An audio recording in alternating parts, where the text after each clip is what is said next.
ಯೋಗೇಶ್ ಗೌಡ ಕೊಲೆ ಕೇಸ್ನಲ್ಲಿ ವಿನಯ್ ಕುಲಕರ್ಣಿಗೆ ಜೀವಾವಧಿ ಶಿಕ್ಷೆಯಾಗಿದೆ. ಇದರ ಬೆನ್ನಿಗೆ ಯೋಗೇಶ್ ಗೌಡ ಅವರ ಪತ್ನಿ ಸುವರ್ಣ ನ್ಯೂಸ್ ಜೊತೆಗೆ ಮಾತನಾಡಿದ್ದಾರೆ. ನನ್ನ ಗಂಡನ ಸಾವಿಗೆ ಇನ್ನೂ ಕೂಡ ನ್ಯಾಯ ಸಿಕ್ಕಿಲ್ಲ ಅಂತ ಅವರು ಮಾತನಾಡಿದ್ದಾರೆ. ನನ್ನ ಗಂಡನ ಸ್ಥಾನವನ್ನ ನನ್ನ ಮಕ್ಕಳು ತುಂಬಿದಾಗ ನನಗೆ ನ್ಯಾಯ ಸಿಗತ್ತೆ ಅಂತ ಮಲ್ಲಮ್ಮ ಅವರು ಮಾತನಾಡಿದ್ದಾರೆ. ಕಾನೂನು ಕೋರ್ಟ್ ಕೊಟ್ಟಿರುವಂತ ತೀರ್ಪಿಗೆ ಎಲ್ಲರೂ ತಲೆಬಾಗಬೇಕು, ಎಲ್ರಿಗೂ ಒಂದೇ ಕಾನೂನು ಅಂತ ಅವರು ಮಾತನಾಡಿದ್ದಾರೆ. ನನ್ನ ಗಂಡನ ಆಸೆಯಂತೆ ಕ್ಷೇತ್ರದ ಅಭಿವೃದ್ಧಿ ಆಗಬೇಕು, ಗಂಡನ ಸಾವಿಗೆ ನ್ಯಾಯ ಕೊಡಿಸೋದಕ್ಕೆ ಹೋರಾಡದವರಿಗೆ ನಾನು ಧನ್ಯವಾದ ಹೇಳುತ್ತೀನಿ, ಎಲ್ಲರೂ ಸೇರಿ ನ್ಯಾಯ ಕೊಡಿಸಿದ್ದಾರೆ ಅಂತ ಸುವರ್ಣ ನ್ಯೂಸ್ ಜೊತೆ ಯೋಗೇಶ್ ಗೌಡ ಅವರ ಪತ್ನಿ ಮಲ್ಲಮ್ಮ ಮಾತನಾಡಿದರು.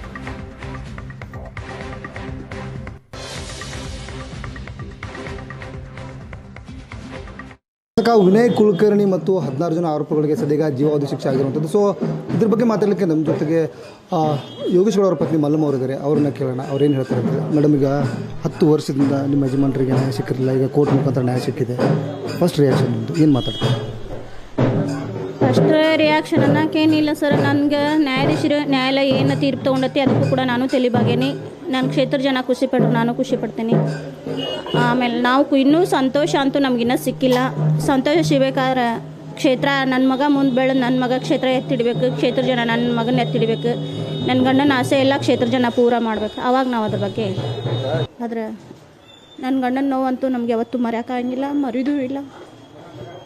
ನನ್ನ ಗಂಡನ ನೋವು ಯಾರು ತುಂಬಿಕೊಡೋಕ್ಕಾಗೋದೂ ಇಲ್ಲ. ಅಂದರೆ ಯೋಗೇಶ್ ಗೌಡ ಅವರು ಇದ್ದಿದ್ರೆ ಕುಟುಂಬವನ್ನು ನಿರ್ವಹಣೆ ಮಾಡ್ಕೊಂಡು ಹೋಗ್ತಾ ಇದ್ರು.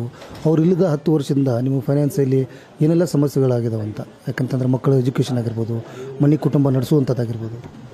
ಸಾಕಷ್ಟು ನೋವು ಪಟ್ಟೇವಿ ಸರ್, ಸಾಕಷ್ಟು ಸಾಲ ಸಂಬಳ ಮಾಡೇವಿ. ನಾನು ಹೊರಗಿನ ಬಿಸಿಲು ನೋಡ್ಲಂಗೆ ಮನೆ ಒಳಗೆ ಒಂದು ಊಟ ಮಾಡಿದ ಪ್ಲೇಟ್ ತೊಳಿಲಂಗೆ ಬೆಳೆದಕ್ಕಿ ಇವತ್ತಿನ ಮಟ್ಟಿಗೆ ಕೃಷಿ ನನ್ನ ಹೊಲದಾಗ ನಾ ಉಳುಮೆ ಮಾಡಿ ನನ್ನ ಮಕ್ಕಳು ಶಾಲೆ ಕಲಿಸೋದು, ನನ್ನ ಮಕ್ಕಳು ಜೀವನ ನೋಡೋದು ಮಾತು. ಸಾಕಷ್ಟು ನೋವು ಆಗ್ತೈತಿ, ಸಾಕಷ್ಟು ಕಷ್ಟ ಆಗೈತಿ. ಏನು ಮಾಡೋದು?